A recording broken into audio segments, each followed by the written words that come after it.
Oh, I ain't put the background. Tripping. You are listening to the Urban Sports City. I'm Wo Lane. I'm joined by my co-host Ray Jeezy. What's going on, Ray?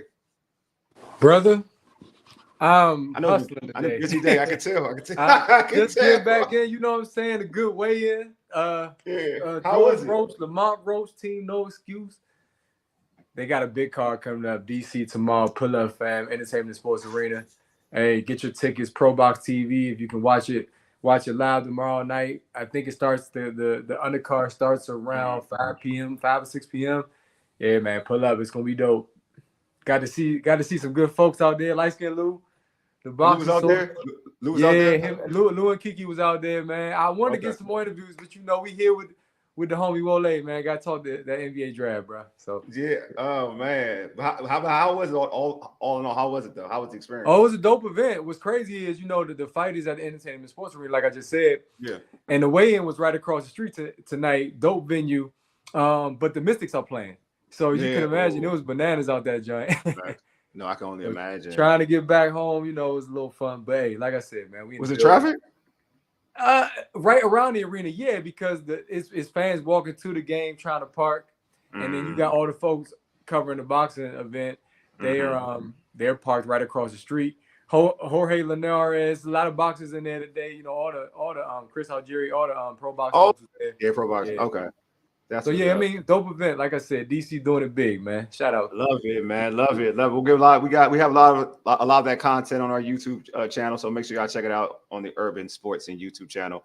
Also, you want to check us out? You can check us out on our Urban Sportsing website, which is www.urbansportsing.com. And obviously we're a podcast, so subscribe to our podcast on Spotify, Apple Podcasts, TuneIn, and iHeartRadio. Just search the Urban Sports Scene. Like I mentioned about the YouTube channel, subscribe to our YouTube channel. Hit the red subscribe button if you're watching this video. Like this video. And also, don't forget to tweet us at Urban Sports Scene. Hit us up on IG at Urban Sports Scene, like our Urban Sports Scene Facebook page. We're actually going IG live right now too as well. So if anybody's on IG right now watching us, like it, hit us with some comments. We'll probably read them off on the show. Also join our Urban Sports Scene Facebook group. Search Urban Sports Scene, sports bloggers, sports podcasters, and sports debates.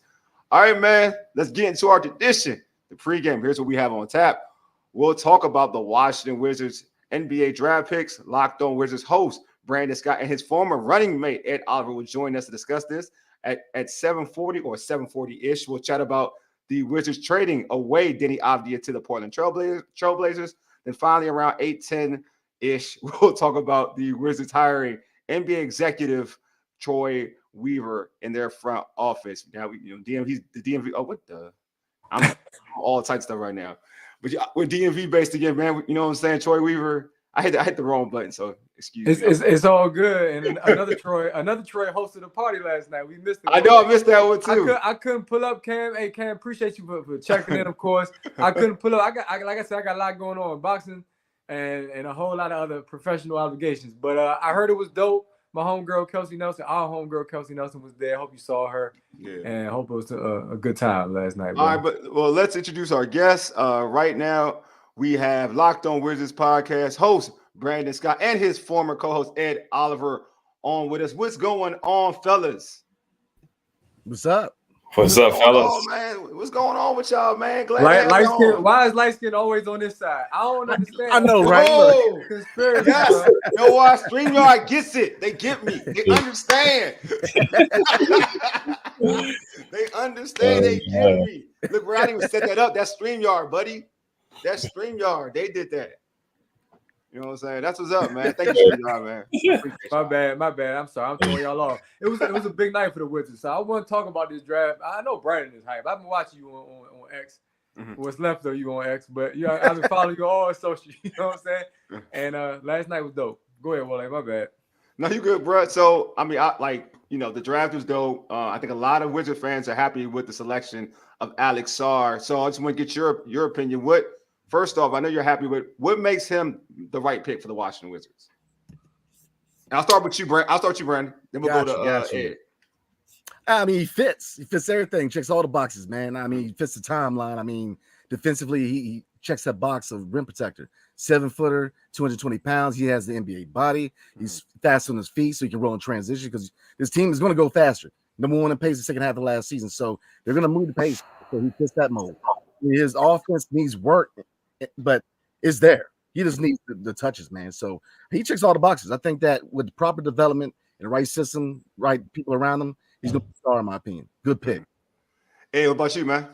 We needed a guy like that. We needed a 7'1" big that can move, versatile, can put the ball on the floor, can finish above the rim, and he can cover ground. He can play defense. He was one of the best shot blockers in the NBL last year, and we need that. We haven't had a big that has really, kind of had a post presence or a defensive presence. I mean, you can say gaff a little bit here and there, but we need a guy like Sarr to come in. And it's crazy because, he actually wanted to come here. Yes. Like, he didn't take an interview. He didn't go to a workout with the Hawks, and he said that he wanted to come here. His camp said he wanted to come here. So I do think he was the most talented guy in the draft. People comparing to Evan Mobley, kind of like a lower tier Evan Mobley. A guy that can face the basket, put the ball on the floor. He can put the ball on the floor. He has a little nice pull-up jumper too, so he's really skilled. So I think he has a lot of talent, and we have the time for him to develop. So I think he was the right pick for Washington, pick number 2.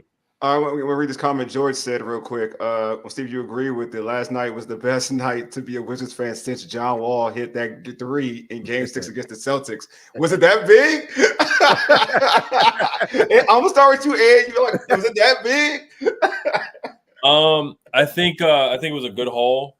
Mm-hmm. I'm still digesting it because at first I know we're gonna get to the Deni trade. I wasn't the biggest fan of it, but sleeping on it, looking at we got 2 first-round picks. 2 seconds. I know the first is in 2029, but I think it was a good haul. Bub Carrington's a good player. I think he's a good player. So I think they brought in some really good guys. And Alex Sarr, he was supposed to be the first pick of the draft. So to get the guy who was supposed to be the first of the draft is a win. It's a win for Will Dawkins and the Wizards. So and Brian, I'm gonna ask you this question. In terms of like Ed said, Sarr being the number 1 pick, like the number 1 pick that a lot of people have for most of the draft. They said he was going to go number 1. What does it say to Wizard fans to say that he wanted to come to Washington? Like he dictated it in a way. Like I didn't want to go to Atlanta. Yeah, like, I'm not working out. He want to get the vibes. Atlanta, don't get me. I want to go to Washington. What does that say to this organization, to the fan base, in the sense that you got a young player that wants to come here, wants to come to DC? A lot of times we used to think about like why nobody want to come to DC. Like why like the best players don't want to come to DC. Well, you have a young kid who was for most of the draft was the number 1 prospect. He wants to come to DC. Like how should that make Wizard fans feel? Should feel really good, man. I mean, because it tells you that there's a new regime in town. I mean, for the longest, man, we couldn't attract free agents. I mean, we couldn't hit in draft picks. Now they see that you got a new front office, new coaching staff. Brian Keefe and Dave Vanderpool are both known for development. You got a new revamped scouting department. So they're trying to find those diamonds in the rough, especially in the second round, even though we didn't have the second round pick this year because of the trade. But if you look at Tristan Vucevic, finally we have a second round pick that's not on the milk carton. So, I mean, they have everything in place. They have the vision. They're going to, for the first time in probably in the Wizards history, they're trying to rebuild the right way. Not trying to hurry it up, not trying to cut corners. They're gonna grab these guys at 18, 19 years old, 20 years old, develop them, and then when it's time to roll, we're gonna have the picks. Because that's the thing about the picks. A lot of people looking at 2029, but the thing about picks are not just for the draft, but leverage and trade talks. When we get to the point where we want to make that switch to contending status, then we can be like Oklahoma City or Philadelphia at one point or Brooklyn at one point, where we can use picks to draw that one free agent acquisition or the trade acquisition to, take that next step as far as contention. So, Will Dawkins, look, he's doing his thing. It's a breath of fresh air. No more Ernie Grunfeld, no more Tommy Shepard. Will Dawkins' company, they're here. They're ready to remake this team into a contender. They know what they're doing. And look, let them cook, man. Let them cook. Dang, dog, you just took everything I wanted to say. What's interesting, I was going to hop on with George was saying. He was saying the biggest moment since the Wall shot, but I'm like, this was the first time I felt like Grunfeld and Shepard are gone. Yeah. Like they doing things the right way, exactly what you said. And it may take another 3 years before they're contending in the playoffs, but I'm okay with that because they're doing it the right way. Maybe 3 years is too long for some, but I agree with that. Real quick, I want to ask you guys, does Sarr know Bilal Coulibaly? Because he was saying I'm excited to play with him because he's French, but it doesn't sound like he knows him. Do y'all know if there's a relationship there or not? Well, I think that they play against each other because obviously with French players is a little smaller kind of a clique where they all kind of know each other's games. So I know there was a connection between him and Sarr, him and Salon. There was a connection. So, and I forget the other gentleman in the later half of the first round. I'm trying to remember his name, but yeah, the French players kind of know of each other. So there's definitely that connection. And you know, you kind of hit the nail on the head with relationship. You know, look, the team's Bilal now. I know we about to talk about Deni in a little bit, but look, they have officially handed the keys off to Bilal Ali. And they're listening to what he thinks. You know, there's a reason why they edge towards Alex Sarr, because that connection, the French connection, and just the versatility. Look at Bilal. How many positions can he play? How many positions can he defend? I mean, you look at Alex Sarr, man. I mean, at 7'1", he slates better at the 4. So it's going to be nasty, man. When they finally figure it out, you could potentially have 7-footers at both the 4 and the 5. So. No, I do think it's dope. So this for you. How do you feel like Sarr is going to mix in mesh playing with a Kyle Kuzma and Jordan Poole? I think he'll be fine, honestly. So? Okay. You look at towards the end of the year, Jordan Poole was setting guys up. Jordan Poole had a couple double games where he was getting assists. And also not just him, the young guy that we talked to, that we interviewed, that got the contract. Jared Butler, right? Yeah, he was setting guys up too. Like, he was making things easier for Rashawn Holmes, making things easier for Bagley. So I think he'll fit in fine. And you know, if he doesn't, he'll get it off the glass too. He's a good rebounder, so good hustle guy, good rim runner above the rim. So he's a lob threat too. So I think he'll fit well with Jordan Poole. We'll see. Brogdon's a good point guard too. I don't think Brogdon will be here, to be honest. I don't know if he's going to be here to be for the first game of the year. I don't think he's going to be here. If I had to put money down, we'll see.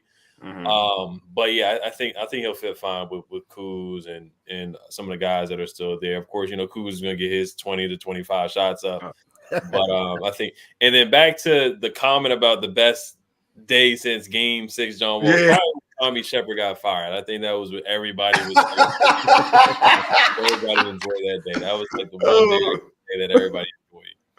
Oh man, my man, Todd said French fries and French league. The French Quarter. That's what I'm saying, bro. It's gonna be a nickname. That's the nickname? What's gonna be? They gotta be a dynamic duo. You know what I'm saying? But Bilal and Sarr, they gotta be a French connection. That's so basic, man. Like, that's so easy. I thought it was like French connection. I was like, that's easy. Like, I want something.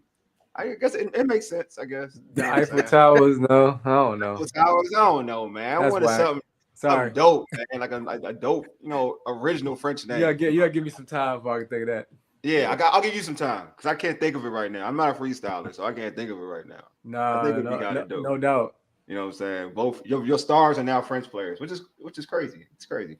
But so speaking on the specialness of that of the moment of drafting Sarr, just put it in historical context, just in terms of we all watched the draft over the last 5 years.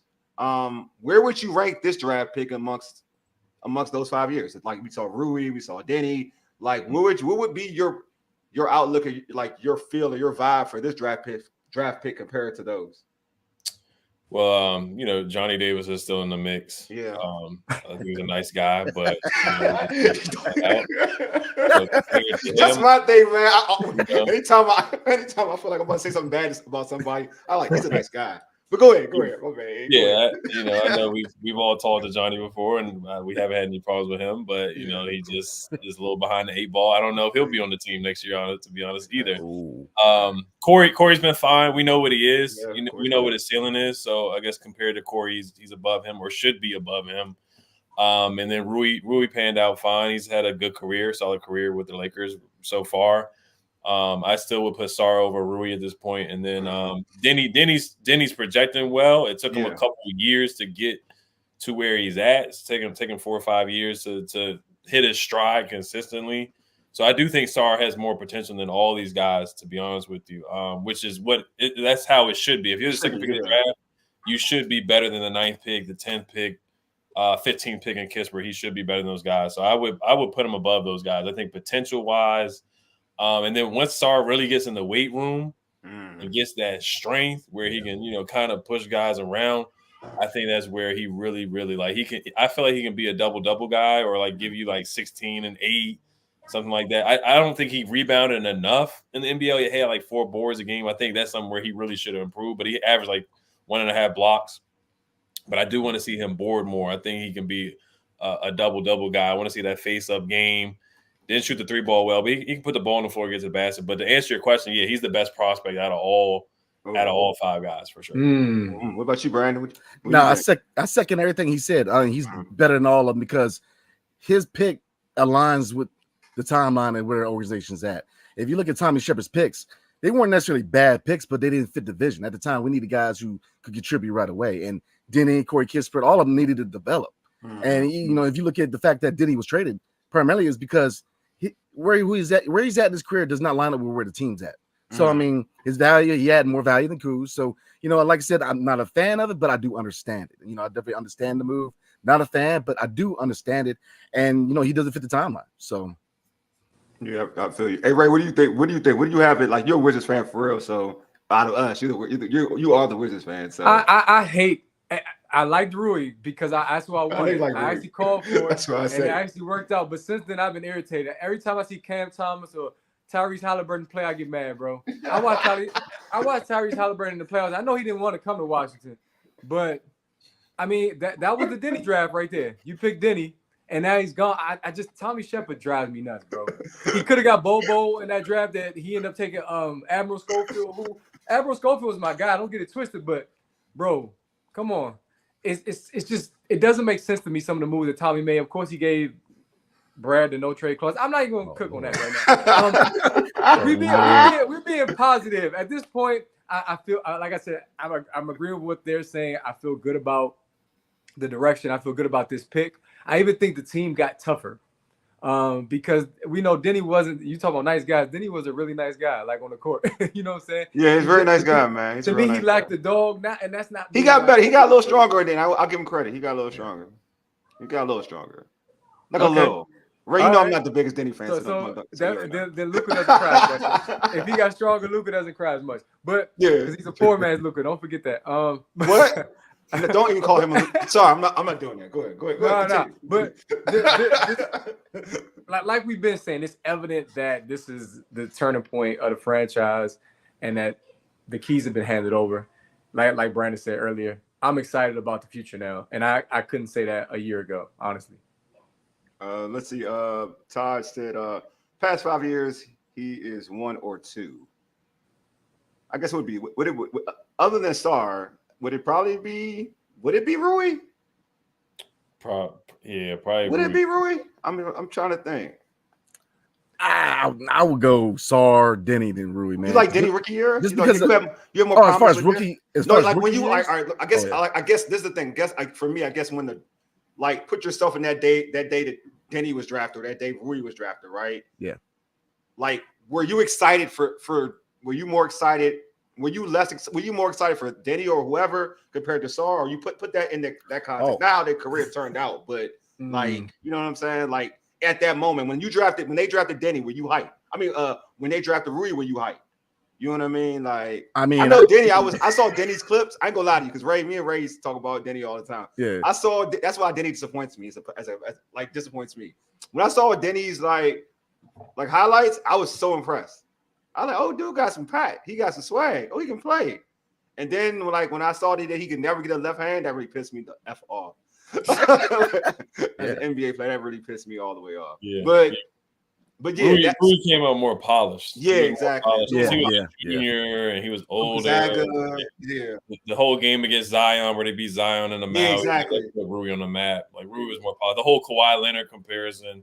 I mean, Deni had the whole Luka thing too, but like Rui was just more polished, and he was like his body was more like he was. Yeah, exactly. He had a grown man body already going to the league. Rui was just coached wrong, but Rui, remember, he came onto a team that was expected to contend, honestly, and he expected to be an essential piece to that team. And I love the Rui pick. It was either Rui, Cam Reddish, or Brandon Clark. And I think Cam Reddish though. That's all. I mean, at the time, but I'm just saying, I think that Rui, I like Cam Reddish more. Right, I think Rui right now has the biggest upside. Clark has been hurt the last couple seasons. Who else are you going to take with the 10th pick that year? So Cam be getting screwed though. It's all good. Maxey has been the best one, but nobody thought Maxey was. Exactly. Yeah, that's true. Them Kentucky boys, man. I wouldn't have. I mean, nobody else would have said that at the time. So you're right. Yeah, right. Yeah, I agree with that. Yeah, but are we seeing that the Wizards aren't a great farm system no more? Hopefully, because everybody leaves. Porzingis is the most recent. Give Deni some time. You don't know, bro. Deni won a chip. If Deni wins a chip, then you already know the Wizards got the best farm system. You know what? If he stays in Portland, he don't got to worry about that. If he stays in Portland, he don't got to worry about that. No, you don't got to worry about that. If we get traded away from Portland, then we can talk. If he stays in Portland, you don't got to worry about that. George said Kyle Kuzma traded at the deadline. I'm gonna start with you, Brandon. Oh Lord, I don't know. We'll see. I mean this man deflects trades like Muhammad Ali, man. Like I don't know. I mean, like I said, we don't talk about Deni, man, but how he has stayed on the roster to this point, I am very surprised. Big ups to it. Look, big ups to his agent, man. Straight up. I mean, he is doing his job. I mean, he wants to be in DC, and he's definitely in DC. So, yeah, I would say that there is a 50% chance that he's dealt at the deadline. I mean, I get it. His contract's very team friendly, and if you look at next 3 years, we're probably not going to contend. So you could use the leadership factor and say that is he going to make this team better? No. Is he going to make it worse? No. So if he's here for leadership, I get all that. But my biggest thing, and a lot of people try to give it to me, but the biggest thing is this: his value is not going to get any higher. But don't get it twisted; it ain't going to get lower. And that's what people don't understand. I'm not saying it's going to get lower, but it's not going to get higher because he's going towards the end of his prime. I mean, he's about to turn 30. Prime is usually at around 31. I mean, you've got to get him at maximum value at some point. And that's why I thought that there was some rules smoke with 13 in Sacramento. Because I felt like that was a good deal. 13 and nothing against 14. Like I said, we don't talk about it, but 13, I thought it was a very realistic deal to possibly, bring in an expiring deal or a guy who could, a shooter like Kevin Huerter, or even try to pry Davion Mitchell. I felt like they could be a little more crafty. But, saying that, I don't want to take anything away from Will Dawkins, what he did in his draft, man. Like I said, the only fact that I didn't like was the Deni trading, and I still understand it, but he rocked this draft out. Let's be real. He was crafty. I mean, he got 3 first-rounders in his draft, man. I mean, very crafty. So, like I said, adults are finally in the building. You finally got a general manager and a brain trust with him, and Michael Winger, Travis Schlenk, and we're going to talk about a gentleman from Detroit, but you got adults in the building, man, who are going to make informed decisions based on scouting and development, and they're not just going to go after the trend at the time like Tommy did, which he went with the trend with foreign players before foreign players were exactly the thing. Now it's definitely the thing, where at the time, kind of echoed the question earlier where I was excited about any of his picks. I'm going to be 100. I didn't like any of his picks. I didn't want Rui, even though I do like Rui, but I didn't want Rui. I didn't want Deni. I wanted Tyrese Halliburton. That was easy. When I saw he was connected to the team, I'm like, what are we doing, man? It's like Christian Gonzalez and Emmanuel Forbes. It's like he's right there. That's a light skin stuff. See, light skin. Look, man, look. Hey, look at them shooters, man. Light skins in with the shooting, man. I'm saying. I know. Hey, Tatum won a chip too, but Halliburton was so good that season, bro. But hey, Brandon, you make an interesting point. How did you feel about the rest of the draft? Keyshawn George, Dylan Jones. What did you think about the other draft picks? Then everybody will jump in. Yeah, jump in after that too, man. They're definitely future picks, man, because Bob Carrington is going to be a point guard of the future. I mean, he's got a shot. I mean, once he really figures out the professional side of being a point guard, he's the future, in my opinion. Because in my opinion, he's the best point guard prospect out of the draft for the Wizards since John Wall. Because his speed, his ability to attack and transition, his shot. I mean, let's be real. John Wall's my favorite Wizard of all time. But what was his issue? A jump shot. He's already got it, so we don't have to teach that. That was the only defining factor that made, if he'd had a jump shot, John Wall was definitely the next echelon, in my opinion. And a lot of people disagree, but I'm very high on John Wall. But Keyshawn George, out of the U, man, he's a shooter. Defensively, he's got some things to work on, but we need another shooter because Sham is probably on his way out. Kispert, his name is definitely connected to trade rumors. So we need a shooter, and he fits that mold for the second unit. So very happy, man. What's up, Ed? What about you, bro? Jump in there, Ed. Yeah, definitely. Alex Sarr was a win for sure. Bob Carrington, I mean, he's a guy that can, get to the basket, to pull up threes, shooting off the dribble. I mean, a great passer. He had a triple-double in his first game in playing in college as a freshman. I know it was against, mid-majors or whatever, but still, I think that's incredible for a freshman. You look at the ACC tournament, the game against Carolina, he had 24. He had a huge game, stepped up big for them. So I think he'll come in and help. He's a combo guard, can play point, can play shooting guard. They had to work out with him later, like kind of late in the process, and I think they fell in love with him there. I know some people say a little bit of hint of Shea, so we can kind of see that a little bit where I feel like Will Dawkins, it might be a little too high of a comparison, but I think they see that in him. So I think they fell in love in that workout. They're like, okay, yeah, if we can get pick 14 around that range, then that's a guy we certainly will target. So and he has nothing but time to develop here. So I think he should get all the playing time he should get. He should get at least 25 to 30 minutes a game coming in as a rookie. Kai-Sean, it may take a little bit of time. That's more of a swing upside pick. You know, he shot really well, like Brandon said, 40% from the three. He can put the ball on the floor, you know, not super athletic, but he's smooth, man. Like, he's a heck of a passer. Like, he's got, like, no-look passes. Like, he's very, very skilled. So they got some really skilled upside guys. And the crazy thing about them, too, both of them were, like, 6 feet tall in high school. They had growth spurts. So typically when guys have growth spurts, you know, they're always handling the ball. So, you know, there were point guards coming in high school, like 6 feet tall, always handling the ball, and then they sprouted up to 6'5".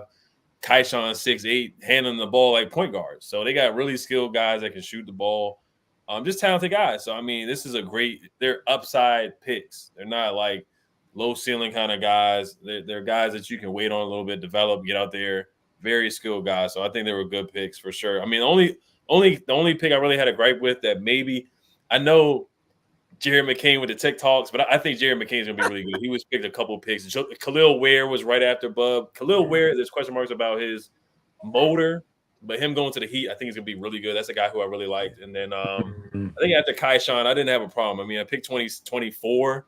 Like, Kai-Sean was supposed to really go pick 18, 19. Like, a lot of people had him around that range. So I think they got really good value out of all the picks they got. 100%. And we've been talking about this since we started. Now it's time to actually get to the topic. Deni Avdija, of course, traded to the Portland Trail Blazers for Malcolm Brogdon, the 14th pick, and a first-round pick in the 2029 draft. The Wizards selected, of course, Bub Carrington. You just said it.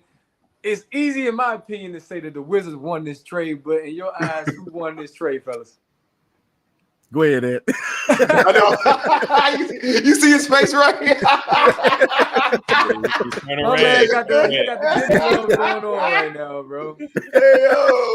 Well, I mean, like I said, I want to say peace to all the Deni fans. No animosity or hard feelings. I actually started to get along with some of the Deni fans towards the end. Turbo, you know, he had a 43-point game. Like, that's something I never ever thought he was going to do. He literally had a 43. He was like you brought up earlier. He was finishing with his left hand. Joe was like he was starting to do stuff that we haven't seen. So that was the toughest part, because we don't draft and we're not known for drafting and developing guys. So when you get a guy that you draft and you actually see him get better year by year, you kind of get attached to him a little bit. So that's just the fan of me. So I was like, okay, because at first Woj tweeted a first in Malcolm Brogdon. I was like, really, just a first in Malcolm Brogdon? Then he quote tweeted and said 2029 first, 2 second-round picks. Now, the 2029 first, I think they could have did a little bit better than that, but it is what it is on that. But if you would have told me last year you would get 2 firsts and 2 seconds in Malcolm Brogdon for Deni, I would have looked at you like you were crazy. But he did play up to that value. So I think he's actually got more than what I think they're going to get for Kuz. They want to get 2 firsts for Kuz, but they probably won't even get that. The Mikal Bridges trade, I don't know if that impacted Deni at all. Maybe that might have helped raise his value a little bit too. But when I first saw it, just like Brandon, I hated it. I hated the deal. I was like, bro, like, seriously, we got a guy on a good contract, good deal. The money goes down. But sleeping on it, think about it, like 2 firsts. But Bub has to hit. That is the biggest part of the trade is Bub. Bub does have to hit. He does have to become a good player. If he doesn't, then you look back on it 3 or 4 years from now, you're like, okay, maybe you should have kept Deni. But thinking about it, I think asset management from that standpoint, like, you look at the Commanders, they never trade guys when they're supposed to. The Wizards don't trade guys when they get value on them. So asset management, I think they hit on asset management as far as not letting an asset depreciate and getting the highest value you can get for him. So I'll say they did a good job on that. But I was a little frustrated at first, but sleeping on it, I think they got good value for Deni, 2 firsts and 2 seconds. And then Brogdon, you can flip him. You're not going to get much for Brogdon, but you can get you probably get a second-round pick. You probably get a couple seconds. Like, if you get, because they had Tyus was going to get 5 seconds, allegedly. He was going to get 5 seconds from the Timberwolves, which is probably facts, because I think some high level reporters tweeted that out. Yeah. So if you can get, I think you can get more for Brogdon than what you can Tyus. Me personally, I think you might. I don't know if you get a first, but maybe optimistically you get a first. If not, then you get 5 seconds. You can parlay the seconds into first later on down the line. So they do have. There's some more stuff that they need to do. The trade's not done yet. Can you move Brogdon for something else? Can you parlay him with second round picks and get somebody else or more picks? So I think asset management wise, looking at it, I respect it. I'll say I respect it. At first I hated it, but now I respect the move. I'll say that. All right. What about you? What about you, B? You know what? I'll be honest, man. You know what? I didn't like it. I hated it. I'm sorry. I'll say he got more for Rui. He got way more for Rui because Rui got traded for Kendrick Nunn, who is not true. even. I didn't think about that. Yeah. He got more. He did more for Rui. That's true. Kendrick Nunn's not in the league. We gave Tommy Shepard a hard time. That was terrible. That was awful to get. That's true. He did get more. 3 or 4 seconds for Rui and Kendrick Nunn, who's not in the league anymore. Like that was a very disappointing trade. But I'll give these guys credit. I respect that trade was horrible. Brogdon was no value, and we get 2 mid-first. Shaking my head. Very disappointing. But go ahead. I understand that too. Like I said, that's why I said I don't like it, but I respect it. Yeah. I respect the game. I respect the business of it. I mean, I don't like it. I don't really respect it, but I get it. I mean, I get it. I mean, because I guess let me break it down, man. It's like break it down, bro. Break it down. I understand that he was a tradable commodity. I'm not saying that everybody. The only person on the team who was untouchable was Bilal. I knew that going in. And I said it going in, man, that if they found the right deal, you make that deal. I was never hesitant to move Deni, man. But here's the thing, is that I don't understand why the rush. If there's no rush to move Kuzma, why was there a rush to move Deni? I mean, and the biggest thing is, Kyle Kuzma's got this immaculate team-friendly deal. I mean, look at Denny's deal. I don't understand. Like, so you had to move him? Like, here's the thing. Okay, we drafted the guy, we developed the guy. He finally broke out. He's at 23 years old. What's the rush? See how far he can go. Because if you further develop him, his contract goes down every year. So it becomes more and more attractive to other teams. They jumped the gun on that, in my opinion. And Kyle Kuzma, look, I like Kuzma, but the league is telling you what his value is, and it ain't that on 2 first-round picks. I mean, you're lucky you're going to get one, and it's not going to be a lottery pick. It's going to be in the late first round, and you're lucky if you get a player in return because the league is telling you what the value is. And then it's the same issue we've had since Tommy Shepard, since Ernie Grunfeld, and like I said, I love this front office, but this is the mold they need to break, which is overvaluing your own guys. We're overvaluing Kyle Kuzma. He should not. And look, I like Kuzma, love his game, but he should never be in the same sentence as Mikal Bridges. Let's be 100 about that. 2 different players, 2 different inputs. Who put them in the same sentence? And when people are, look, I mean, people are drinking the Kool-Aid heavy, man. I ain't gonna throw shade at people. Go ahead, though. Go ahead, continue. I mean, we should not be in the same sentence. Like, I'm with you. If you're expecting a Mikal Bridges type of package, you can be waiting for a while, and you probably needed to get drug tested because you're not gonna get that. It ain't gonna happen. Like, we need to go ahead and trade him. There was reports that Boston was looking at him, and it looks like we're the AAA team for the Celtics all of a sudden. But for the 30th pick, but you got to move him at some point because I get it. I wanted Kuz move. Not that I don't like Kuz, but look, the writing's on the wall. But the big excuse was, he's got a team-friendly deal. Okay, Deni had an even better deal. I mean, so what was the rush? And here's the other thing: people are saying, that wasn't his guy. You don't always have to clean house, man. You got young prospects on the team already that, yes, they're role players. Okay, you don't have a clear-cut star. I get that. Denny's not a star, but he's a high-impact player. He's a guy that is a secondary ball handler. He made the team better. He got better every year. Every year, even stretching back to Israel, he got better every single year. So to trade a 23-year-old before you trade a 29-year-old, when one fits better for the vision, and I get it, his contract will probably run out around the time that they're going to start making that next step towards contention. But then what's the excuse for Kuz? I mean, with 3 years, I mean, look, the package coming back for Kuz is going to go down. It's not going to go up. It's going to go down. And you're going to find yourself getting scraps at the end of the time because you have to move him at maximum value. And I'm just going to say that, man. I wasn't happy, but I get it because I don't want to put shade on Will Dawkins. This is my biggest thing because I am a believer in Will Dawkins. I believe he knows what he's doing. And me not liking the Deni trade is no indication of this draft. Very, very sexy draft, in my opinion. I mean, this was a great draft. I mean, and it is right, man. I mean, it really depends on Bo Carrington. He's good now. You got to see pay dirt out of him, man, because you let a 23-year-old guy that wasn't even close to his prime go for the rights to go draft this guy at 14.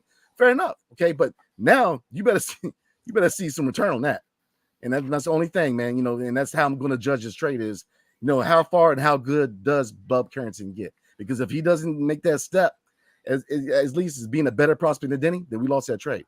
But if he ends up being the point guard of the future, I will be the very first person to say, look, I was wrong on that, straight up. But right now, not in love with it, but I do understand it. And I'm going to let Will Dawkins cook because I've got that much confidence in him, man. Taj, what's good, bro? Taj said we keep saying why rush and why not trade Kuz first? What if teams didn't want Kuz or was offering less than for Deni? Should have moved him last year. I mean, it is. You had a deal at the deadline, and then you turn around, you ask him what he wanted to do. I mean, we had a clear-cut chance to go get a couple of first rounders, man. And and we're all about taking on bad contracts. Well, that's how you get first-round picks. That's the OKC model. How do they get first-round picks? Taking on bad contracts. Yeah, true. I mean, you take Grant Williams.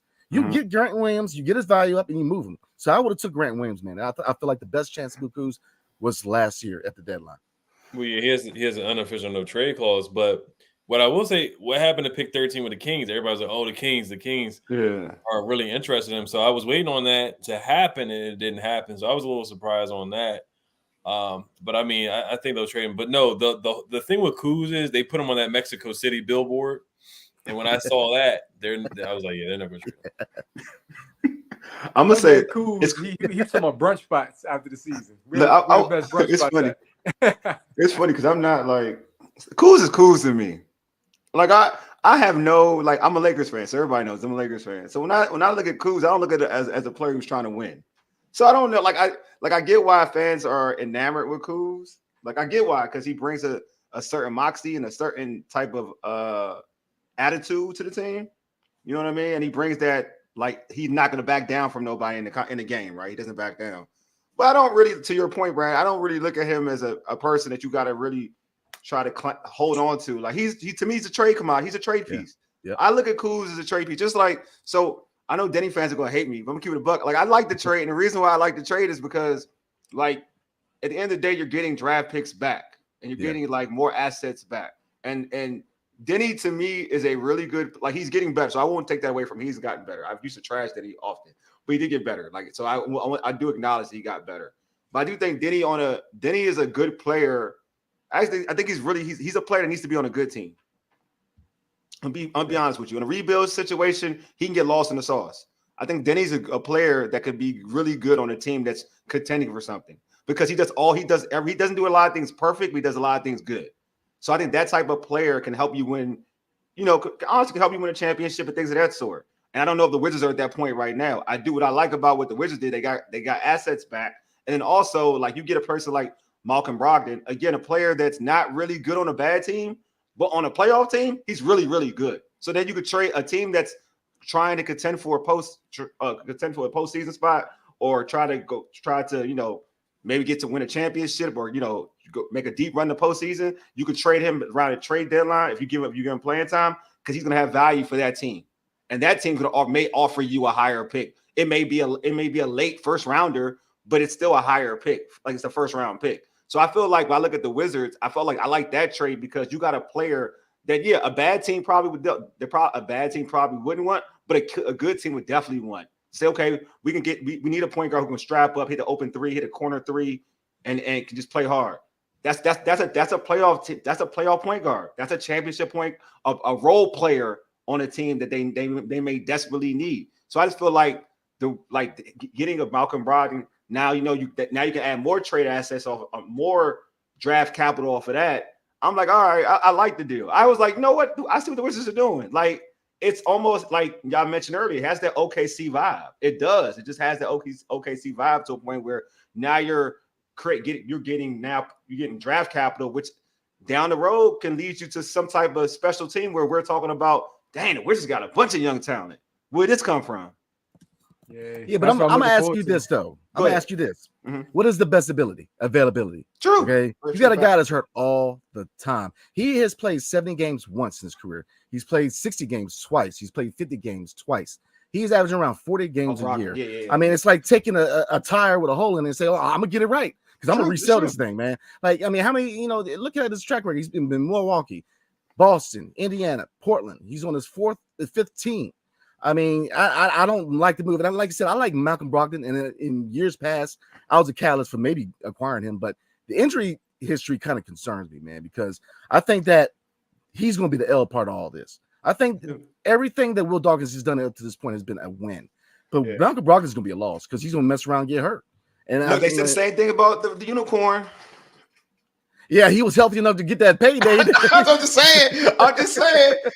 When vets see the light out, like when the vets can see the light on the other side of the tunnel, they're like, "Oh, you know what? Maybe if like Kawhi, man, Kawhi is hurt until his contract here." Yeah, exactly. I'm just saying. Just give me that one. Just give me that one. Hey, you want to go back to Taj's comment? I'm not committed to any of these guys unless it's someone Dawkins drafted. They can all go, but unless the team throws in that pick or a player they want, I don't see the rush. They will stink regardless. I can't wait till Taj is positive about the Wizards again. So no rush. Wait on a team to be desperate.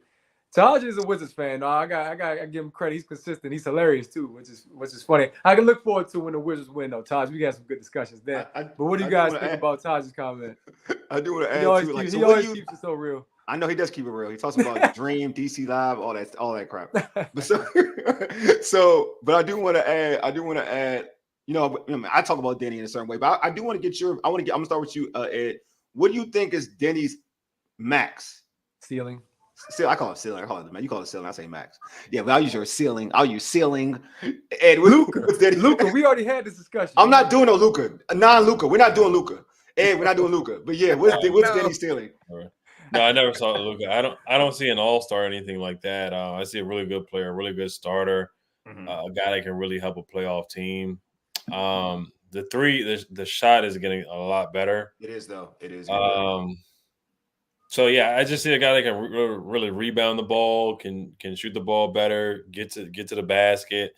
Does have to calm down with complaining to the refs. Good defender.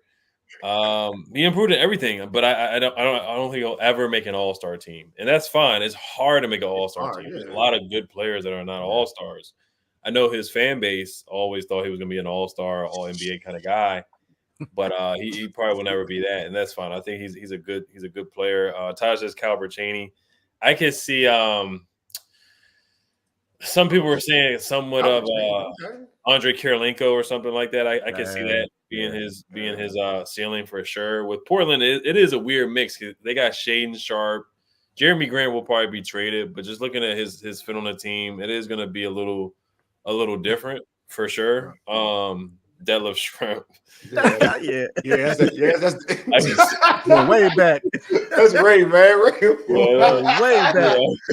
That's Ray fool, man. I'm gonna go with Andre. I'm gonna go with AK-47 right now. Oh yeah, AK-47 is the perfect comp. I think it's too early to tell, man. I mean, and I'm like that with every young guy. I mean, because I'm a big believer in system and fit. I mean, the right system, the right fit, you can get the best out of somebody. I mean, if you look at his first year with the Wizards, Scotty Brooks had him in the corner shooting threes, and he couldn't even shoot a three-pointer. So, I mean, it all depends on the fit. What they have going on in Portland, they're going to be scary in about 5 years, man, because Shaedon Sharpe is a baller, man. I mean, Scoot Henderson, once he figures it out, Aiden is they're going to mess around and trade him, but they're another, young team in the West, man, where when they figure it out with these pieces, they're going to be solid, man. But it all depends on fit because, all right, here's an example of not being in the wrong system and in the wrong environment and not getting the most out of the player. Kwame Brown. Everybody, I get he's a punchline, and fair enough, because he's not deserving number one overall pick. But, if you had developed him right, Kwame Brown's a 2010 guy because the potential was there. He definitely needed to be developed. And he came to a team with an MJ later in his career trying to make a playoff spot. He was never properly developed. So you can say that about a lot of players in Wizards history, man, because we've never had a system in place where we were properly developing anybody. John Wall came in right to the fire, and he had to learn on the go. And it says a lot more about his skill set than it is about the Wizards' development. It was all skill. Bradley Beal, look how far he's gone. And I get a lot of people ain't big on Brad, but Brad went from a guy who was catch shoot out of Florida to where he developed the ability. Absolutely. He started putting the ball on the floor. Handles. There you go. And he worked on his body every year. That's what I loved about him, because he was injury prone, or at least labeled that early on. But he worked every year. Denny's gotten better every year. I would agree with that. I don't hate Denny. I just like Halliburton better. So I'm always gonna be biased. So he can go in my eyes. And I'm not a fanboy. Like, remember we used to talk about Wole Liddell Eccles. He was a fan favorite, but he wasn't a. I know he wasn't the Bullets. Michael Adams. We used to have. I know we had the worst basketball players. We weren't winning. Tom Hammonds. Like, listen, man. I got too much PTSD. I used to have Tom Hammonds. I used to have his basketball. Tom Hammonds basketball. The only player I can say I was like blown when I thought he was gonna leave with Juwan. When Juwan was looking I'm like, I was looking for him. I did want Juwan to stay. But other than that, like, it's Deni Avdija, bro. Like, it's people going to bat for this dude. Like, seriously. I just don't get it. I don't see it, and it's a rebuild, so I'm cool with it. But again, I'm a little biased. I'm sorry. I was mad when Brett Price left, man. I was mad though. You know about Tom? You said Brett Price? We let Rex Chapman go to Phoenix, man. What are we doing? Shut we up. Let Rex go to That's when 19 wins was normal back then. You know what I'm saying? That was a normal thing. Yeah. But Wole, you got to watch the games. You was like home team sports, so you home team sports. I had no cable, man. At first was channel 50, and then was channel 20, and then when I moved on up like the Jeffersons, when I moved on up like the Jeffersons, I got home team sports. You know what I'm saying? hey, listen. Bernard was dropping 40 back then, though, Todd. You know what I'm saying? We had Bernard dropping buckets, and LeBron. Bernard was like that. Bernard, we had the broken down Bernard. You know what I'm saying? It was good though. We had the broken down. we had Bernard. The payless version of Bernard. We had the Greg Monroe version of Bernard. He wasn't on the ground. He was going to rebound. So. After Georgetown. I'm sorry. I'm a Wizards fan. I promise. You the man. You the man. But moving on though, Troy Weaver. Let's get to Troy Weaver real quick, because I'm not gonna lie. Most of us know who Troy Weaver is. Of course, he helped build that OKC team. KD, Westbrook, Harden. Of course, he's from DC. Now, what's crazy is when I was covering the Wiz, I was told by my one source. I had one source at the time, y'all. They was like, the whole Curtis Malone. The joint. Yeah. What is it? It's not PG Jaguars. They're gonna let me out. DC Assault.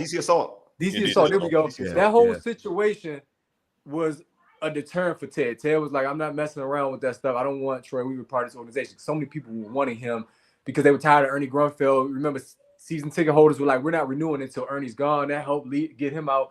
But still, Troy Weaver's name came up, but Ted wouldn't do it. So why now, I wonder, especially after his tenure in Detroit, does it matter really? How much say is he going to have? Or are you guys excited about this move? Ed, I guess I'll start with you, brother. So, why now is because the whole OKC connection, he was on the staff for a couple of years with Dawkins and Winger and those guys, and he was big in drafting Russell Westbrook. But no, it's so funny. Me and Brandon and myself, we were talking about the whole Curtis Malone. I won't get into it because, we all know why he was we all away. We'll just say he was away for a couple of years. But, he's back around now. He's back around everywhere. Yeah. Hey, Curtis is my man, bro. He's cool, man. He's cool. Right. But DC Assault, great organization. We've seen so many basketball players coming out of that AAU organization. They've been around for so many years, and Troy Weaver was a coach for them, and that's where he had a good jump start, and then became a college coach, and then got into scouting and all that. So there's a long history with Troy Weaver. The only unfortunate thing is that his Detroit tenure, drafting Killian Hayes, you look at the record, they had the 27-game losing streak this last year where Kuz was like, don't be that team. We ended up being that team later on in the season. And then who else? He traded for James Wiseman. That didn't work out. And then the whole Marvin Bagley trade where we traded him Gallo and Muscala, and they eventually got bought out. Now, I get it. It was a salary dump to get rid of Bagley, but the fact that you traded for Bagley and then you had to dump him is a bad look for Troy Weaver, too. So there's a lot of mistakes that he's made, but he's made a lot of good picks, too. Like Jalen Duren was a good pick. I think Jaden Ivey is a good pick. Cade Cunningham, obviously, is a really good player, but that was the first pick of the draft. Isaiah Stewart's a good pick. So he's made some good picks. They just were never able to get, like, a good veteran on the team to really push them. They did have Bogdanovich, but I know people give Troy a hard time because he didn't trade Boyan when he was supposed to. Like, they had a first on the table, he didn't take it, then they ended up trading him for like second round picks and whatnot. So his time, and then he had the altercation with a fan in Detroit too, where he kicked him out of the gym, the arena, because they were, heckling him or whatever because they were so bad. So he's an advisor. So as long as he's not like a top GM, I'm cool with it. You know, it's kind of like when you get that assistant coach, like you don't want him as a head coach, but you want him as an assistant coach. You want Cliff Kingsbury to be your offensive coordinator. You don't want him to be your head coach. Smart. Yeah. I look at it in that way, in that capacity. We got him as an advisor, but he's not the one pulling the strings. He's not making the final decision on trades or draft picks, anything of that sort. So if he wants to come in and be an advisor, I'm fine with that. I think John Thompson III is still on the staff as an advisor. I'm fine with that. We don't want him coaching a team or making, GM decisions, but I think John Thompson's a good mind to have on the staff. So I think Troy Weaver is a good mind to have on the staff, not as a final decision maker, but to have a good. I think he's been around the league, he's seen a lot of ball, So I don't have a problem with it in the role that he's at. You don't want Cliff Kingsbury at this point as your head coach. Not at all. You don't want Jay Gruden to be your assistant quarterbacks coach. So that's the kind of way that I look at it right now. Hey, Taj agrees with you saying some good stuff, brother. Taj agrees. You spitting some fire, brother. Yeah, because Taj is usually he be geeking usually. So yeah, that's true. Yeah, you don't want Eric Bieniemy to be your offensive coordinator. You want Eric Bieniemy to be. Oh, don't do that, bro. Don't do that, man. Let me put my hat backwards, too. Oh, Brandon got his hat backwards, so Bieniemy wouldn't like that. Hey, man. My man, DC Dude. Hey, I tuned into y'all spaces the other day, DC Dude. That joint was dope, man. That's the East joint, man. Shout out to him. I appreciate you. The Four Horsemen, Mongo McMichael, baby. Let's go. Wow, you chose Mongo over. No, know what? I'm not dealing with you. Hey, AB. So your thoughts? I mean, about the hire of Troy. Yeah.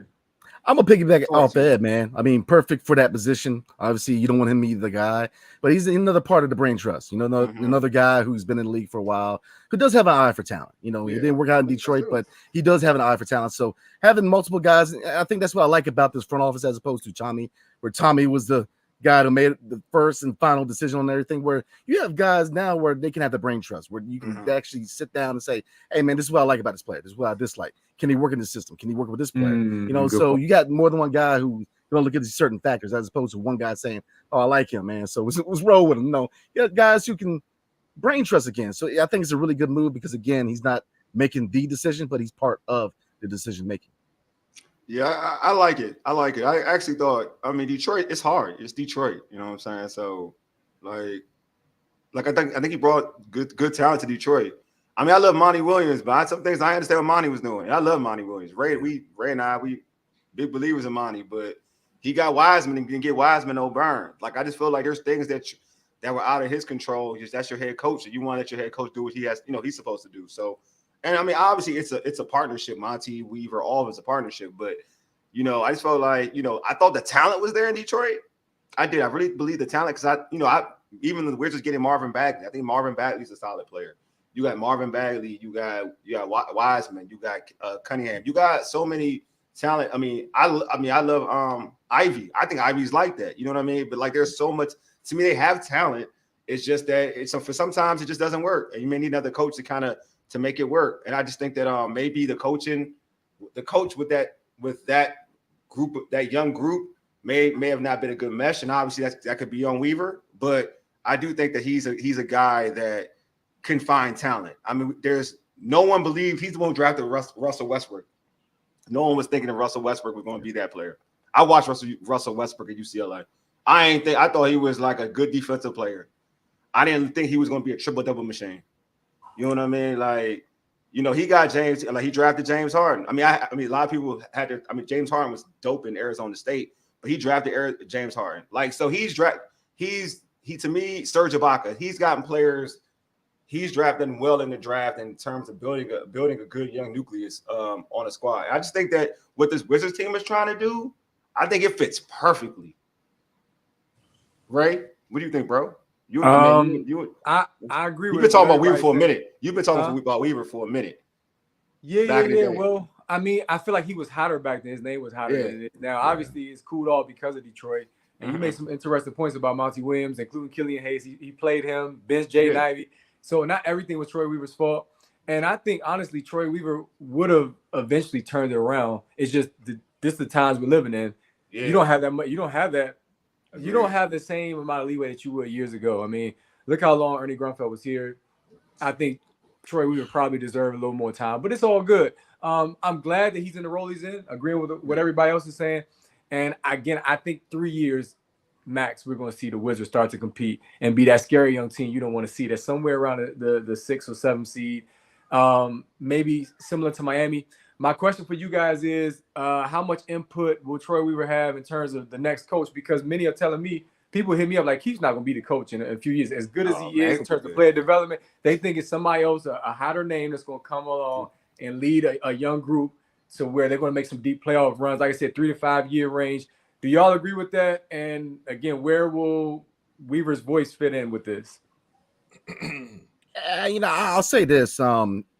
Brian Keefe reminds me of Brett Brown. And, that's been kind of the scenario that has been around with a lot of Wizards guys, is that Brett Brown was that guy, the development coach in Philly for the longest. And then when it's time to take that step, you went out there and got that coach to take him over the hump. So I think the Wizards are going to take the same route. Let Brian Keefe develop the young talent and definitely make his stamp on the franchise as far as solidifying the culture, setting that standard. But when it's time to make that step, I definitely see them throwing some money at it, big time, coach. And listen, DC dude, the Wizards can get scary in a year or two. We luck up and get Cooper Flag next year. We the OKC. These Cooper Flag, he's like the next. He is Larry Bird. Like he's the next face. Oh, he real. Cooper Flag is real. He's the next face for the white American basketball player, bro. I ain't want to put no color or whatever. He's real. Oh no, I'm not denying that. I'm just saying, like, he's been what the NBA's been waiting for a long time, facts. bro. I know you're talking about. Yeah. I mean, because most guys like Luka, international players, but you watch what he does, like the Boozer twins, like guys who are highly talented.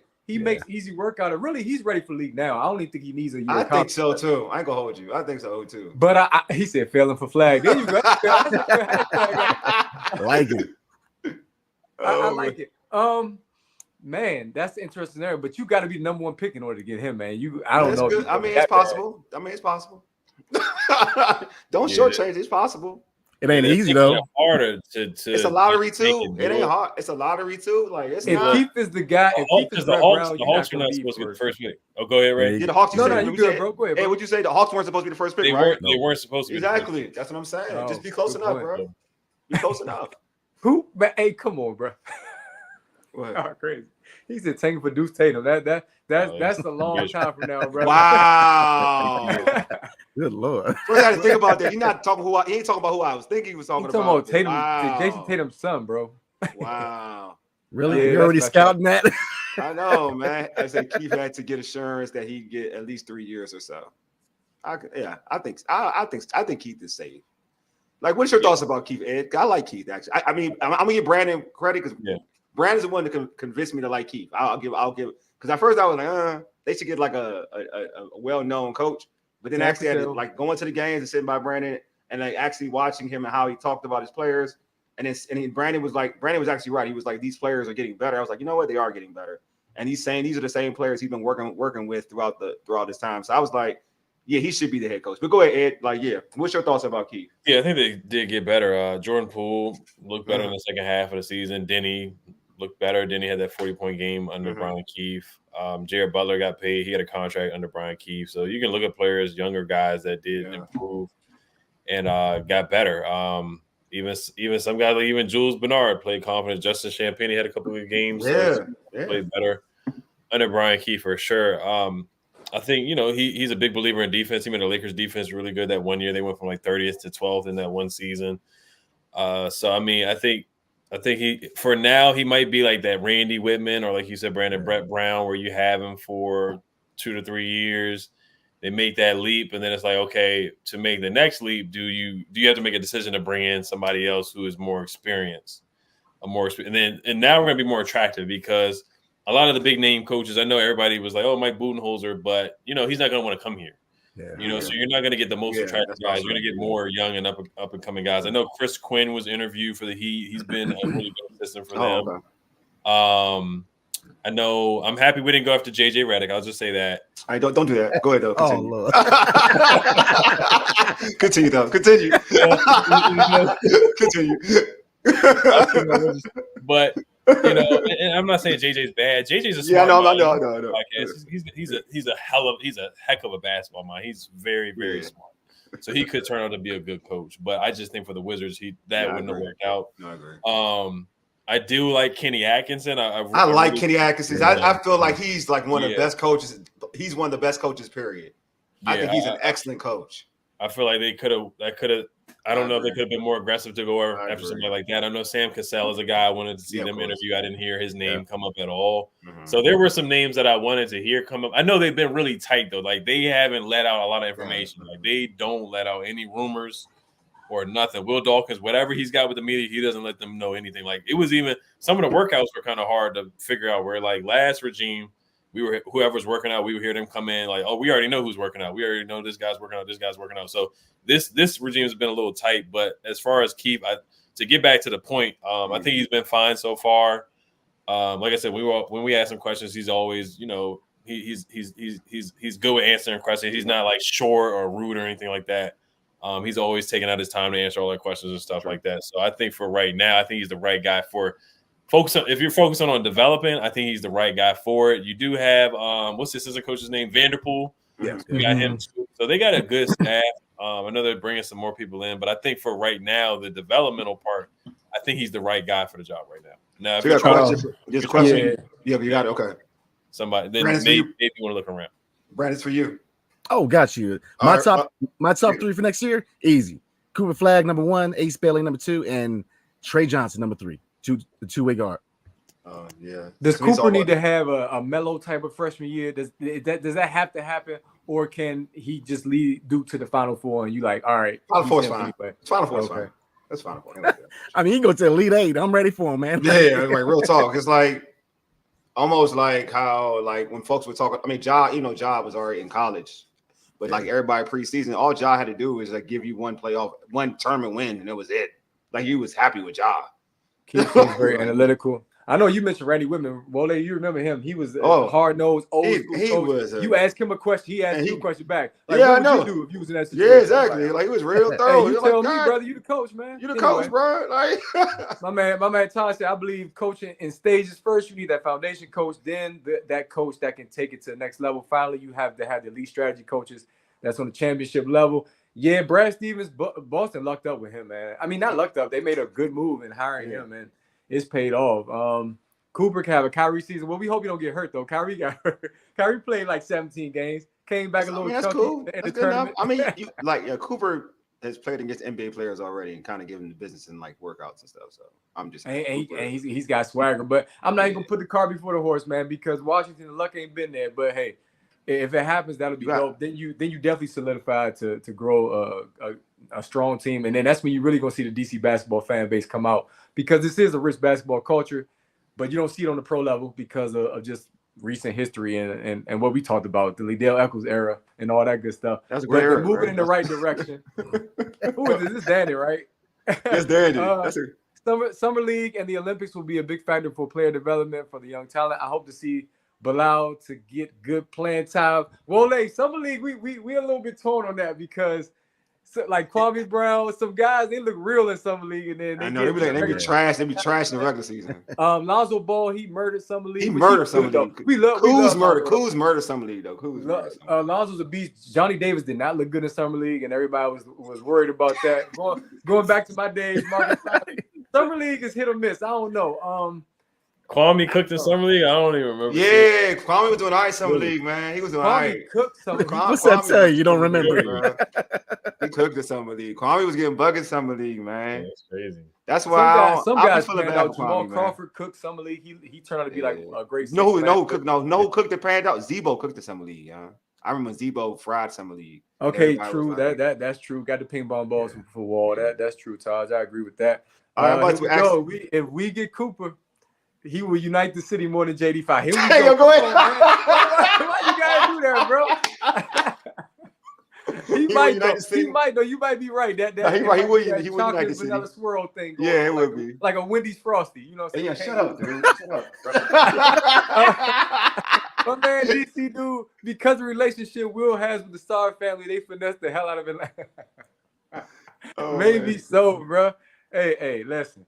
I'm all for the positivity. I think we all agree that they're moving in the right direction. There's nobody that has said they're not going in the right direction. Maybe you don't agree with the Deni trade. Maybe you don't agree with each draft choice, but you know that we got, like Brandon said, adults in the room. And that's moving different. You could just tell they're moving different. That's the cool thing. That's what it is. Shout out to Ted. New arena coming up. It's gonna be a good look. I ain't talking about Ted. We talked about like Michael Winger. We got Will Dawkins. Now Troy Weaver. I feel like this could be like the best front. I know records don't show, but I feel like this could be the best front office in the NBA right now because it gives me OKC vibes. I ain't gonna lie to y'all. I want to know y'all vibe. Do y'all feel like this is one of the best front offices in the NBA? Nah, not yet. I mean, you said nah, not yet. That Deni thing messed him up, man. He mad about Deni. Nah, I mean, I think that they very well could be. Okay, but I think that there's a lot of excitement in DC with more than one sport, and I'm a realist, man. And you know, everything's in hindsight. You know, right now we're speculating a lot, but it's in hindsight. I'm gonna give an example, man. I saw a poll where it showed who's the best quarterback in the NFCs, and they said Jaden Daniels. I love Jaden Daniels, but he hasn't played one down. I mean, you know, none of these guys have actually come to fruition. So we're just speculating. I mean, they very well could be because I like the fact that they go off analytics. To go off, you know, scouting is put up there as very important, which it should be. You know, development is key. So they check all the boxes. Yeah. But you know, I'm gonna hold off real quick because we're still early on in the process. You know, we need at least one of these guys to hit their potential. And Bilal's still early on in the process too. I mean, I love Bilal. The potential is through the roof, but I mean, he's still very, very raw and still has a long way to go too. So I'm gonna give them 3 to 4 years, man, until I really actually put my stamp on saying, you know, they're one of the top tier, middle tier, or lower tier. So Ed, how high are you on this front office right now with the higher? Yeah, I think they've done some good moves. I still kind of look at Cam Whitmore a little bit and kind of look at him like a guy that, you know, they could have taken. Oh yeah, I do like Bilal, but that's like one thing I look at. I think the Gafford trade was fine. They got 26, and they ended up getting Kai Sean at pick 24, so I was fine with that. The unofficial no trade clause with Kuz was questionable. The fact that they came up to him and asked him whether he wanted to do it or not. Kind of looking back at it, you know, if they're not able to get a good, I think they'll still get a first for it. But you know, should they have just pulled the trigger anyway and just did it? You know, if you're going to get back, pick whatever from the Mavericks, should they have just done that? I do think getting Sarr is a win for sure. He kind of forced his way here. And then what else? They turned down the Tyus trade for 5 second-round picks. I think in hindsight, you should have just did it. Now you can still do a sign and trade, but you might not even get the 5 seconds anymore. There's still some teams looking for him. The Bagley trade was a good trade, getting rid of Gallo, getting rid of Muscala, getting rid of those guys and getting something. Because I thought they were just going to be buyout guys. I didn't think they were going to get anything for them. The development of Jared Butler has been good. So there's a lot of things that they've done so far. I think they've been fine. The Bradley Beal trade was good. I think that's the best you can really get for him at the time. His value went down so bad. Jordan Poole, they're trying to revitalize his trade value. So I'm just looking at each move one by one. The jury's still out on that. He's starting to play like himself again instead of getting booed off the court. And yeah, those are all the moves I can think of right now. But it's still, like I said, Bub Carrington is going to be huge. It's going to be a huge deal breaker right now. And then like what can they get for Kuz? The contract for Kuz was really good. The contract for Deni's really good. The Deni deal is still out. The jury's going to be out on that too. So, but I just want to see what they do with Tyus coming up. What do they do with Brogdon? What do they do with Kuz? That's going to be huge. Oh, and a lot of people give him a hard time for the Porzingis trade too. I do see a lot of people saying that they didn't, and they didn't have a lot of leverage on the situation either, because Porzingis could have walked. Yeah. They traded him for Tyus, and for whatever reason, the Celtics ended up with first in that trade. I know they gave away Marcus Smart and whatnot. Yeah. It's like, okay, did they get the most value for Porzingis at the time? But at the same time, Porzingis with the injury history and the contract situation, so the jury's still out. It's still really, really hard to grade. But I think right now they made some good moves. They got a lot of young talent right now, and they have a lot of wiggle room. They're going to be bad again next year, so we can get Cooper Flag or whoever.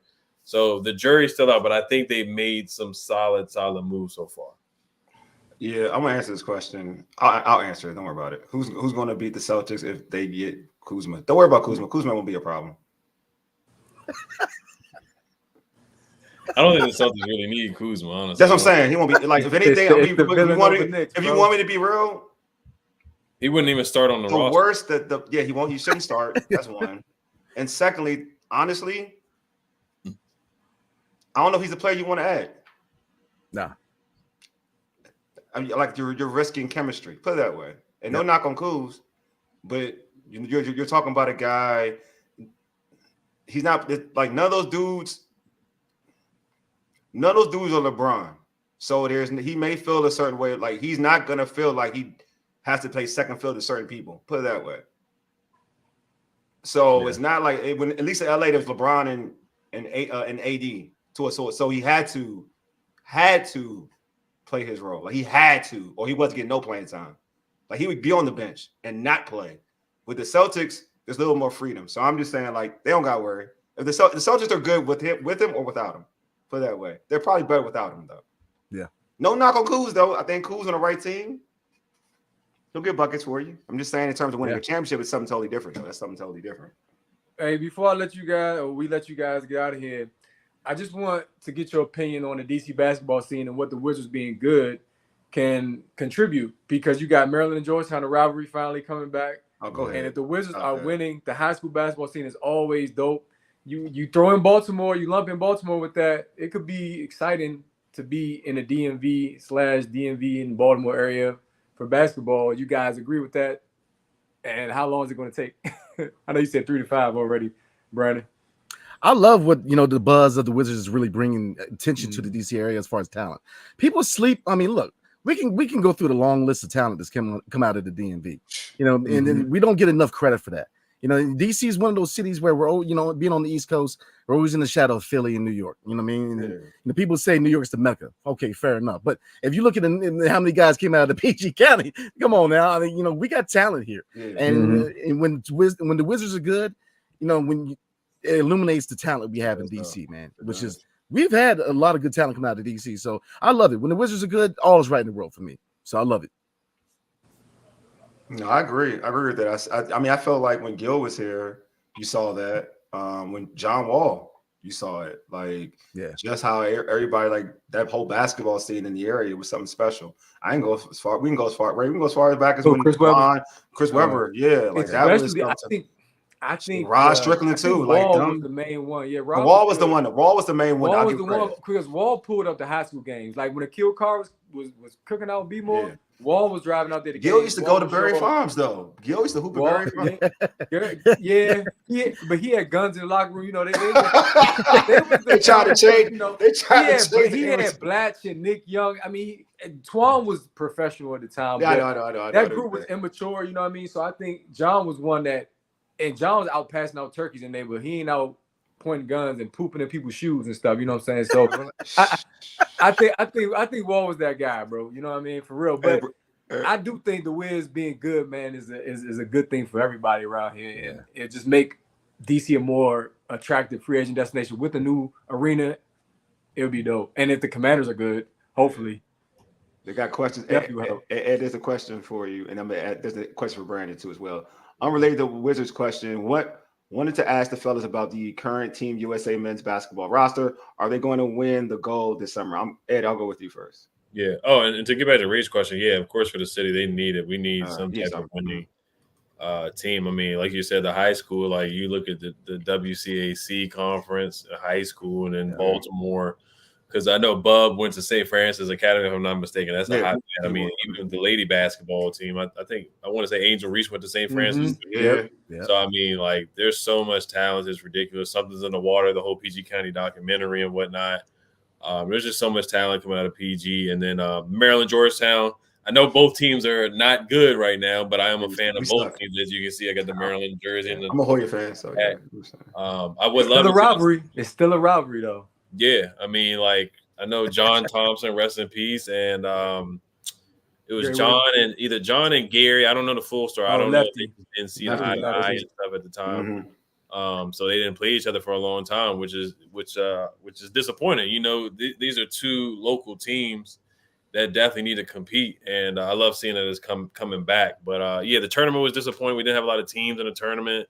I know Howard made it, but other than that, it's like we didn't see a lot of teams in the tournament last year. Me and Brandon went to the George Mason game. It was competitive. But, the Wizards in the city, Gil riding the bike around the city, going to Berry Farms. John Wall heavily involved in the city, maybe a little too heavily involved with the Rose Bar at times, with the Rose Bar jersey and whatnot. But yeah, no, we love seeing these guys get involved with the city. So they need it, man. We need the Wizards to revive some life. I don't know if they're gonna move. I don't think they're gonna move to Virginia anymore anytime soon.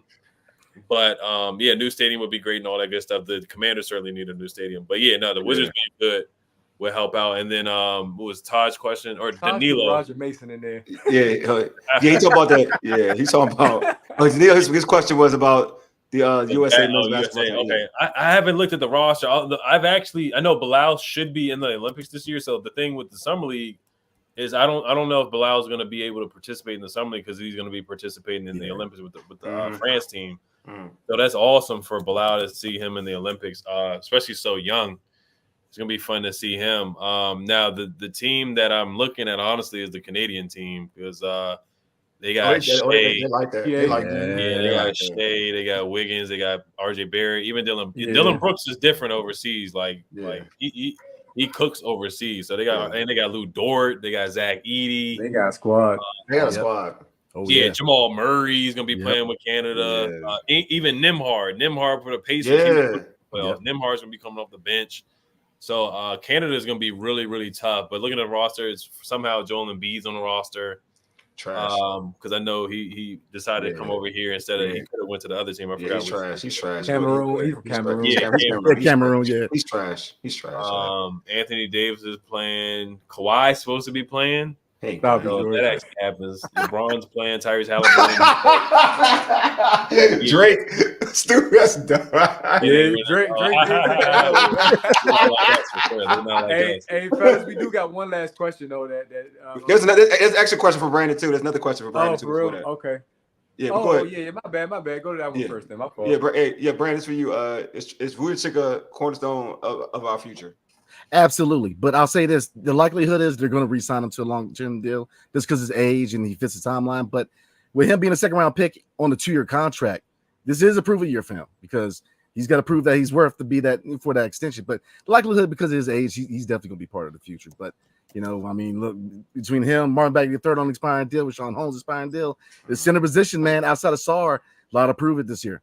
Yeah, trade pieces too. This last question, hey, this for you, Ed. Should John Wall's jersey get raised to the rafters? Of course. Sure, been done. Yeah, I think he should. Honestly, I am looking at some of the other guys. Phil Chenier is up there. Wes Unseld obviously should definitely be up there, and but yeah, I think John should be up there. John was all NBA. I know it didn't end well here with the whole Tommy Shepard thing and the whole just the injuries is kind of what messed it up, and then the whole video with him, playing the cards or whatever, and then gang signs and stuff. But no, I think he should. I think he should be up there. I saw him on the Paul George podcast, and I think he deserved to be. I mean, because like him coming in, like y'all talked about, like he came in with Blatch and Nick Young and Gilbert. Like for him to keep his head straight and the blinders on and take us to where he got us, man. Like I think he should be up there for sure. Nah, what about you? What about you, B? Oh, absolutely. Not only because it's on-court production, but he did more for people off the court than the people who are representatives of the city. I'm just going to keep it real.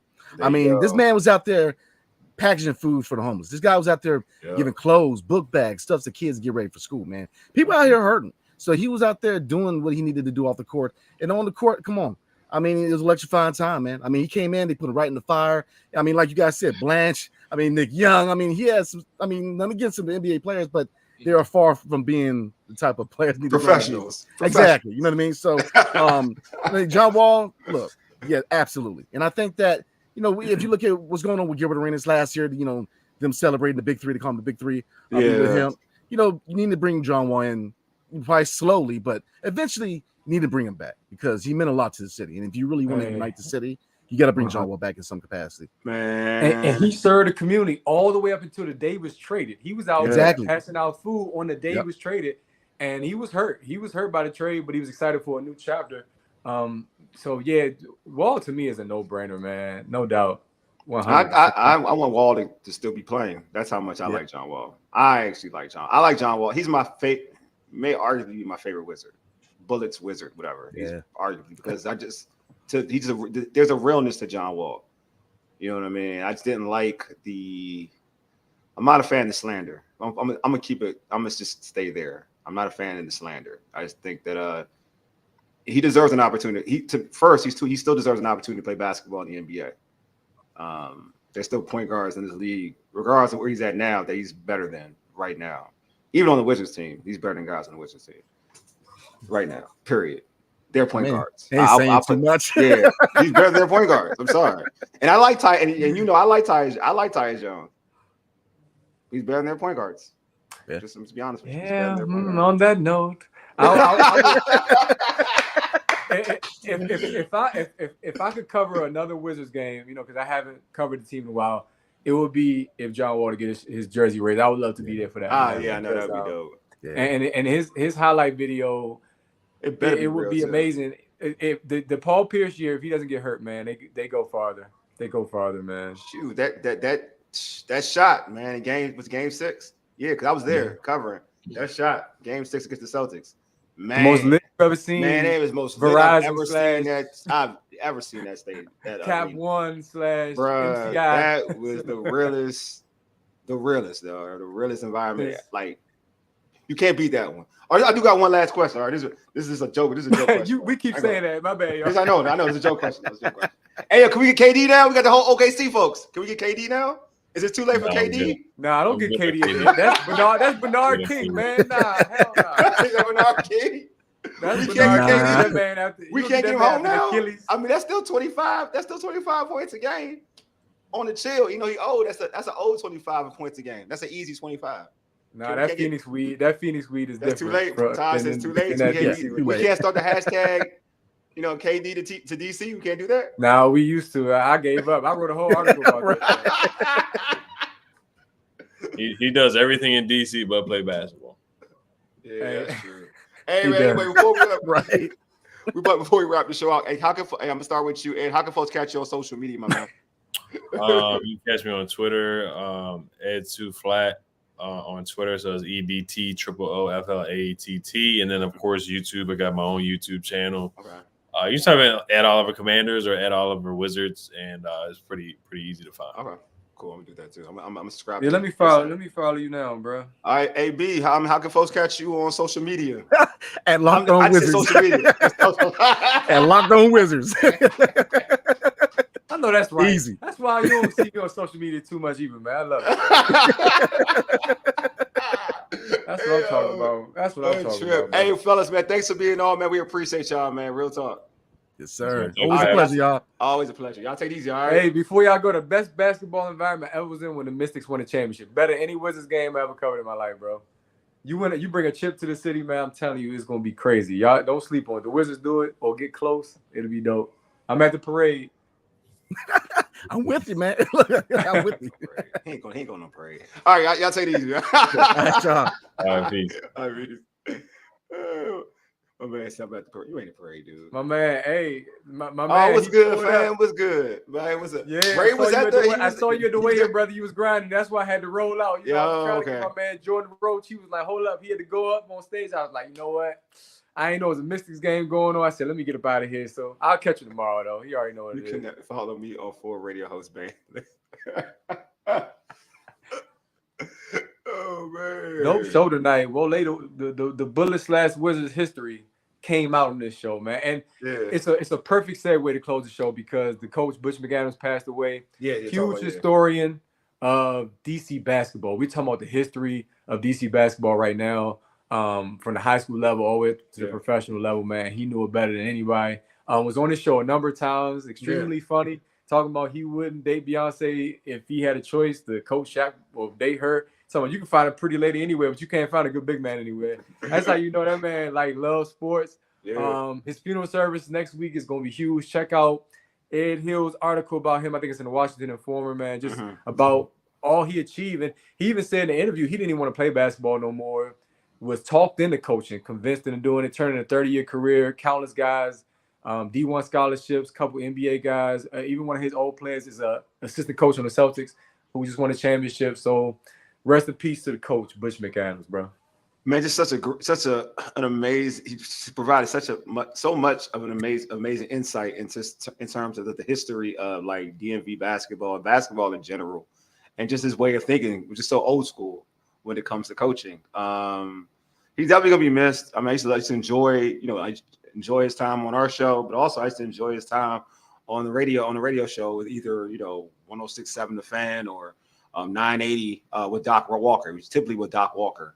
And just to have him preach about how it is to coach young men, and also like how it is just to being a coach, and how some of the things you have to deal with being a coach. You know what I mean? That may not be popular. So I enjoyed listening to him. I enjoyed talking to him. Rest in paradise. You know what I'm saying? I don't like to say I don't like to say things in past tense because I feel like your spirit is still here. So I do tend to like to say it in the current tense. I know I mess up at times to say things in past tense. I'm not to speak about some of the people who passed away or whatnot, but like he is a great resource. He is a guy that provides so much knowledge.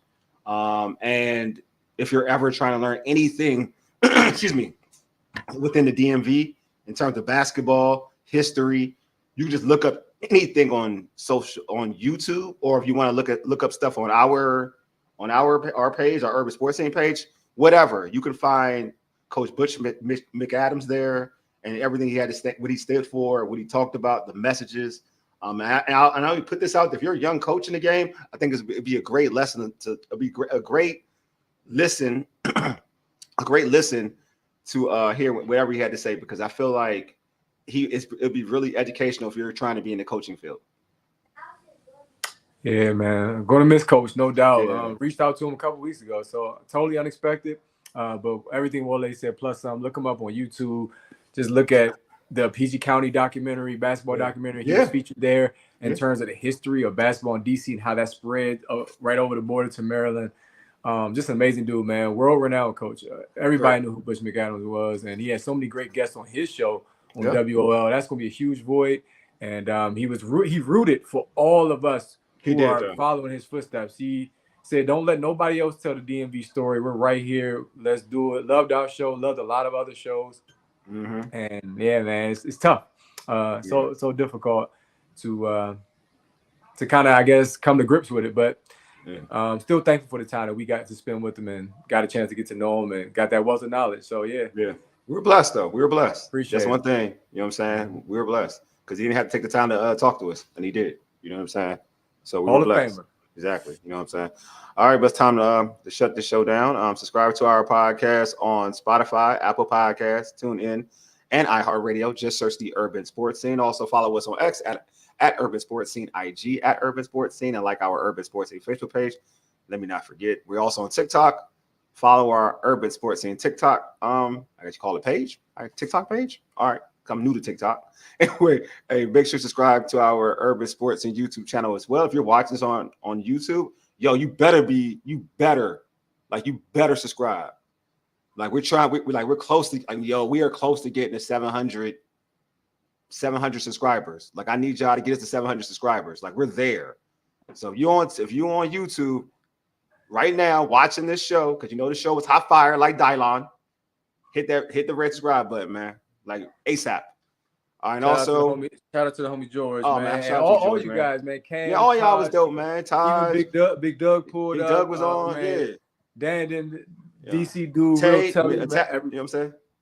We had a lot of folks. Yeah, man. A lot of folks listening tonight. We appreciate you guys, and yeah, man. I'll be on vacation for a little bit, but I'll be back and be on the lookout. Yeah, you know what? Be on the lookout. A lot of good content. But tomorrow, follow us for the fight tomorrow. The several fights tomorrow. So follow the Urban Sports Scene. Also check out the Boxing Source who just was on. Check out Light Skin Lou. All of us, we'll be covering DMV boxing, man. Greg Outlaw. It's so many DC guys on the card. Can't think of everybody right now off the top of my head because Trevon Marshall is fighting tomorrow. A lot of, like I said, DC guys. on the card tomorrow. So you know what time it is. It's like got to see Barry Hunter for the first time in person. That's the Peterson brothers trainer. Oh, okay. Yeah, man. Yeah, he was there. So just dope stuff, bro. Yeah, man. Dope. Let's go. Good work, man. Just good work. Anyway, man, make sure you subscribe. Make sure you check us out on our website, which is www.urbansportscene.com. Also, we're also part of Amplifier Media. You can check us out at Amplifier Media, which is the website is www.amplifiermedia.com. All right, man. We appreciate our guests from Brandon from Locked On Wizards, Ed. You know what I mean? Like both of them, they're a wealth of Wizards knowledge. We appreciate for them being on the show. Appreciate all of you all for tuning in. This was a dope show. I don't want to be redundant, but it was. It's a very there we dope go. show. Thank you. Okay, that's why Ben Johnson, Derek Davis. Yes, Derek Davis is in the building. He's out of that Barry Hunter camp. Yes, sir. Cool. So yeah, we appreciate y'all for tuning in. Y'all make this show hot. I ain't gonna lie to y'all. When y'all comment like this, it makes it so much easier to do this show. Anyway, you've been listening to the Urban Sports Scene by Ages. You dig? Deuces. We out. Peace.